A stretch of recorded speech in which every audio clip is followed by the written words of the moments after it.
नमस्कार, मैं विकास और आप मेरे साथ देख रहे हो खबर तहलका। और तहलका में तहलका मचाने के लिए आज हम पहुंचे हैं गोवाना में। और जैसे कि आपको पता है, प्रदेश में अब जो है सियासी पारा और जो है बढ़ता जा रहा है, क्योंकि बड़ौदा में उपचुनाव है।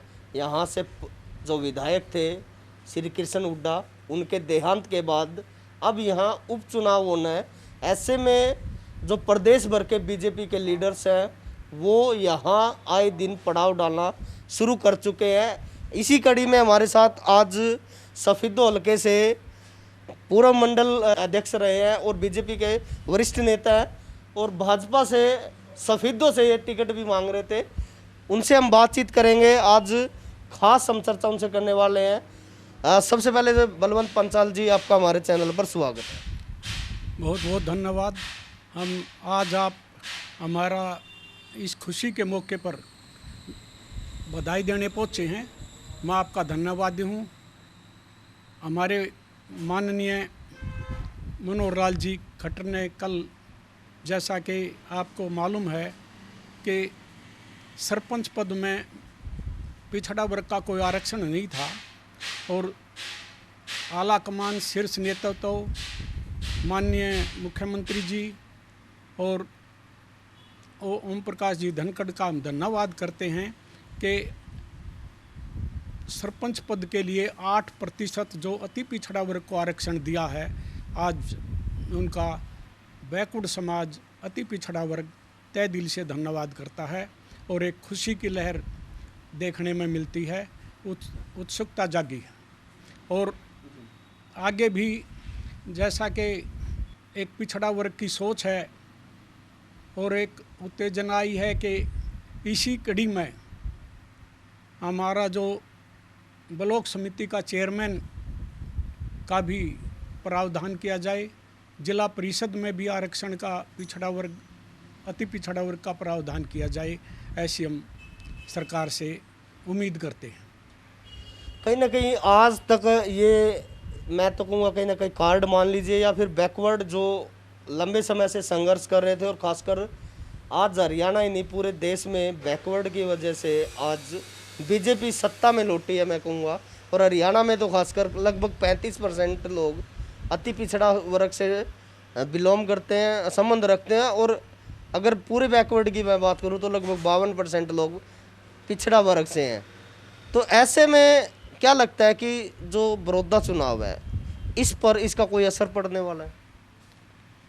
ऐसा है, पिछड़ा वर्ग जो है 98%, पहले भी जब से भारतीय जनता पार्टी आई है, भारतीय जनता पार्टी को लाने में एक अहम योगदान पिछड़ा वर्ग का रहा है।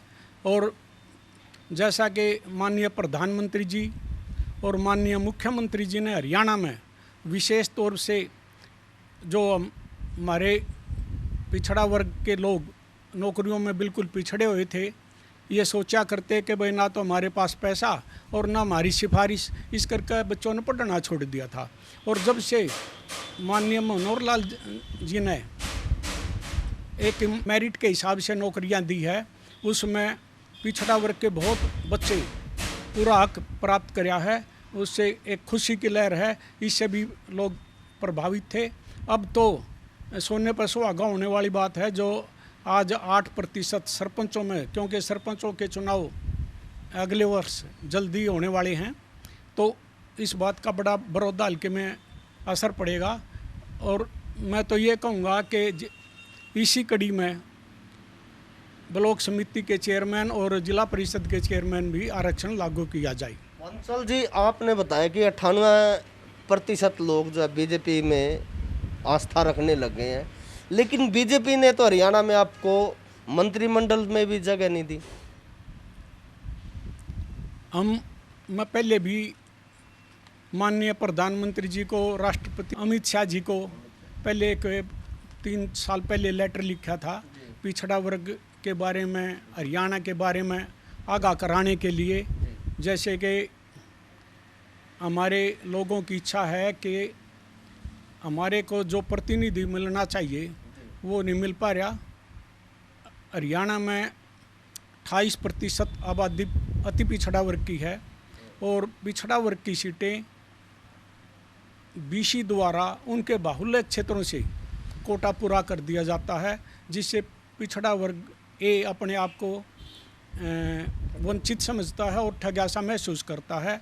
तो मैंने ये कार का ध्यान इस और दिलाते हुए लिखा था कि इस अति पिछड़ा वर्ग की ओर ध्यान दिया जाए। उसी कड़ी में माननीय मुख्यमंत्री जी ने 8% जो आरक्षण दिया उसके हम धन्यवादी हैं। और इसी तरह लोकसभा में भी 2 सीटें हरियाणा में आरक्षित या सुरक्षित करनी चाहिए और 14-15 सीटें विधानसभा में भी सुरक्षित करनी चाहिए। और जैसा कि लोक सेवा आयोग और कर्मचारी चयन आयोग में भी हमारे सदस्यों की नियुक्ति करनी चाहिए। और ये जो आपने कहा रामचंद्र जांगड़ा को बीजेपी ने राज्यसभा में भेज दिया है और वो इसी इलाके का प्रतिनिधित्व करते हैं, क्या लगता है अब कहीं ना कहीं इस कार्ड से बड़ौदा चुनाव में कुछ असर रहेगा? हाँ, रामचंद्र जांगड़ा जी को पूरा मान सम्मान देकर भारतीय जनता पार्टी ने जो राज्यसभा के सदस्य बनाए हैं, एक पिछड़ा वर्ग में एक आस जागी है और खुशी की लहर दौड़ी है। उससे पूरा प्रभाव रहेगा पिछड़ा वर्ग के लोगों मतलब वोटों का।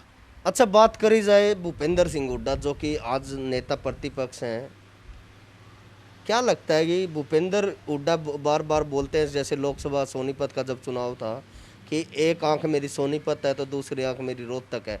अब दूसरी आंख यानी सोनीपत के विधानसभा क्षेत्र बड़ौदा में अब चुनाव होने वाला है, तो भूपेंद्र सिंह हुड्डा के लिए कितना बड़ा चैलेंज होगा बीजेपी के लिए? हमारी विस्तारित तौर पर यहाँ हल्का बड़ौदे में ड्यूटी लगी हुई है। लोगों से संपर्क जो साधने से पता लगा कि इस हल्के की, बड़ौदा हल्के की अनदेखी की है। उन्होंने तो मतलब रोहतक, झज्जर, सोनीपत हल्के दिखे हैं, बड़ौदा हल्के को इन्होंने निकाल रखा है और उसमें लोगों में रोष है भूपेंद्र हुड्डा के प्रति और भारतीय जनता पार्टी के प्रति लोगों में उत्साह है। आज हमने पूरी तरीके से जो चर्चा की सफेदों से, पिछड़ा वर्ग से जाने माने नेता है बलवंत पांचाल, इनका साफ तौर पे कहना है कि जो मुख्यमंत्री, जो भाजपा के द्वारा एक अच्छा डिसीजन लिया गया है उसके लिए वो धन्यवादी हैं।